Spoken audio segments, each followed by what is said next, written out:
چند ایک چیزیں ایسی ہیں جو محرم میں غلط مشہور ہیں، اس کی اصلاح بہت ضروری ہے اور ہمیں اس کو اچھی طرح غور و فکر کرنا چاہیے، سوچنا چاہیے، سمجھنا چاہیے۔ نمبر ایک تو محرم کے بارے میں معروف اور مشہور ہے کہ جی محرم میں نکاح نہ کریں۔ کیوں نہ کریں؟ کہ یہ غم کا مہینہ ہے۔ بھائی حضرت حسین شہید ہوئے ہیں، شہادت ہے، اور مسلمان شہادت پہ غم نہیں کرتا، شہادت پہ مسرت کرتا ہے۔ حضرت عمر بن خطاب رضی اللہ تعالیٰ عنہ یکم محرم کو شہید ہوئے ہیں، اور شہادت مسلمان کے لیے اعزاز ہے۔ یہ بات الگ ہے کہ ظلماً قتل ہوئے، اس کا دکھ ہے، ظلماً قتل ہونے کا افسوس ہے، لیکن شہادت کی تو خوشی ہوتی ہے۔ تو یہ معروف مشہور کر دینا کہ جی نکاح نہ کریں، محرم میں نکاح منحوس ہوتا ہے، یہ غم کے دن ہیں، یہ بالکل غلط ہے۔ خود رسول اکرم صلی اللہ علیہ وسلم کا جو سب سے پہلے نکاح حضرت خدیجہ رضی اللہ تعالیٰ عنہا سے ہوا، یہ محرم اور 10 محرم کو ہوا ہے۔ تزوج محمد صلی اللہ علیہ وسلم خدیجۃ یوم عاشوراء، تاریخ الخمیس میں ہے کہ نبی کریم صلی اللہ علیہ وسلم نے حضرت خدیجہ سے نکاح 10 محرم کو فرمایا تھا۔ خود اللہ کے نبی کا پہلا نکاح 10 محرم کو ہے، تو غلط کیسے ہو سکتا ہے؟ ممکن ہے کسی بندے کے ذہن میں سوال آ جائے کہ یہ تو اس وقت کی بات ہے جب ابھی تک اعلان نبوت نہیں ہوا تھا، ابھی تک آپ نے رسالت کا اعلان نہیں فرمایا تھا، ابھی تو احکام شروع نہیں ہوئے تھے۔ لیکن یہ بات ذہن نشین فرما لیں کہ نبی کے بارے میں ہمارا عقیدہ ہے کہ نبی معصوم ہوتا ہے، اعلان نبوت سے پہلے بھی، اعلان نبوت کے بعد بھی۔ اللہ تعالیٰ نبی کو ہمیشہ گناہوں سے محفوظ رکھتے ہیں، یعنی جو کام پیغمبر نے اعلان نبوت سے پہلے فرمایا وہ بھی گناہ نہیں ہے، اور جو کام اعلان نبوت کے بعد فرمایا وہ تو یقیناً گناہ نہیں ہے۔ تو حضور اکرم صلی اللہ علیہ وسلم کا اعلان نبوت سے پہلے حضرت خدیجہ سے نکاح کرنا یہ گناہ ہرگز نہیں۔ اگر گناہ ہوتا تو حضور کبھی یہ نکاح نہ فرماتے محرم میں۔ نمبر 1، حضرت رسول اللہ صلی اللہ علیہ وسلم کا اپنا پہلا نکاح حضرت خدیجہ کے ساتھ 10 محرم کو ہوا ہے۔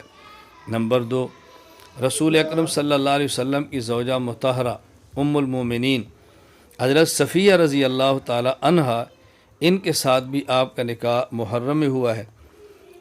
جنگ خیبر یہ محرم الحرام سن 7 ہجری میں ہوئی، اور اسی میں رسول اکرم صلی اللہ علیہ وسلم کا حضرت صفیہ رضی اللہ تعالیٰ عنہ سے نکاح ہوا۔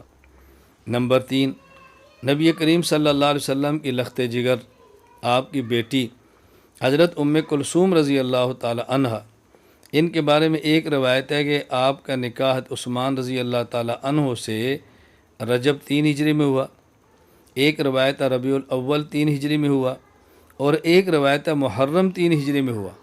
تو نبی پاک صلی اللہ علیہ وسلم کی بیٹی ام کلثوم کے بارے میں بھی ایک روایت ہے کہ آپ کا نکاح محرم 3 ہجری میں ہوا۔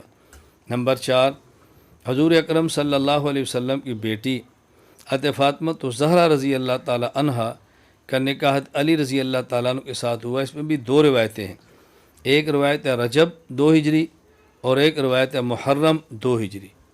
تو پیغمبر پاک صلی اللہ علیہ وسلم کا پہلا نکاح حضرت خدیجہ سے 10 محرم کو، حضرت صفیہ سے محرم 7 ہجری کو، آپ کی بیٹی ام کلثوم کا نکاح ایک روایت کے مطابق محرم 3 ہجری کو، آپ کی بیٹی حضرت فاطمہ کا نکاح ایک روایت کے مطابق محرم سن 2 ہجری کو۔